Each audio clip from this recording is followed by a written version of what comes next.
இல்லங்க தலைமை எப்பவுமே எல்லா கட்சியிலுமே தலைமையின் குரலுக்கு எதிராகத்தான் கழகம் பிறந்திருக்கிறது. நீங்க தலைமை யாருக்கிறதெல்லாம் எல்லா கட்சியுமே டிஸ்பியூட் வரும். இப்ப நீங்க எம்ஜிஆர் இறந்த பிறகு டிஸ்பியூட் என்ன? இப்ப நீங்க எம்ஜிஆர் தேதியா போயிடுங்களேன். எம்ஜிஆர் தலைமையோட தானே முரண்பட்டார். அன்னைக்கு தலைவர் யாரு? கலைஞர் தானே.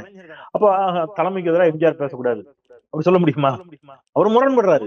அதனாலதான் அதிமுக ஒரு கட்சியை தோன்றியது. சரி, அவர் இறந்த பிறகு, அவர் மறைவுக்கு பிறகு ஜே அணி ஜானி ஜானகி அம்மையார் முதலமைச்சர் ஆயிட்டாங்க. அப்போ ஜெயலலிதா அம்மா என்ன பண்ணிருக்கணும்? சரிங்க, ஜானகி அம்மா முதலமைச்சர் ஆயிட்டாங்க, நான் அதெல்லாம் விமர்சிக்க தயாரில்ல, ஏத்துக்கிறேன் அமைதியா போயிருக்கணும். ஆனா அவங்க என்ன செய்யறாங்க? இல்ல இல்ல, நான் தனி போறாங்கல்ல. இப்போ ஒரு கட்டத்துல யாரோ ஒருத்தர் விட்டு கொடுக்குறாங்க. அதனால அந்த இயக்கம் நிக்குது. அங்க அன்னைக்கு ஜானகி அம்மையார் விட்டு கொடுத்தாங்க. சரி, ஓகே, நீங்களே பாத்துக்கங்க, நான் ரெட்டலைக்கு தான் சண்டை போடல, நீங்களே ஆச்சு, நான் ஒதுங்கிக்கிறேன். ஜானகி அம்மையார் ஒதுங்கியதால ஜெயலலிதா வீட்டில் ஒன்றுபட்டு அதிமுக வந்துச்சு. அது அடுத்த கட்டத்துல ஜெயலலிதா மறைவுக்கு பிறகு அகைன் பஞ்சாயத்து வருது.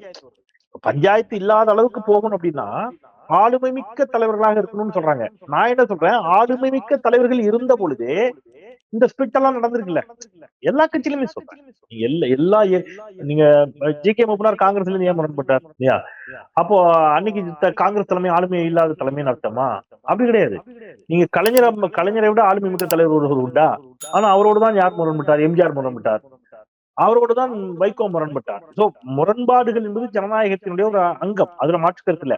பட் அந்த முரண்பாடுகளில் எவ்வளவு நியாயம் இருக்கிறது, அந்த அந்த கோரிக்கை பரிசீலிக்கப்படக்கூடிய கோரிக்கையா, அது தலைமை எவ்வளவு பரிசீலிக்கிறது, இதெல்லாம் தான் ஒரு ஒரு இயக்கத்தையும் ஒரு கட்சியும் ஒரு தலைமையும் அடுத்த கட்டத்துக்கு நகர்த்தும்.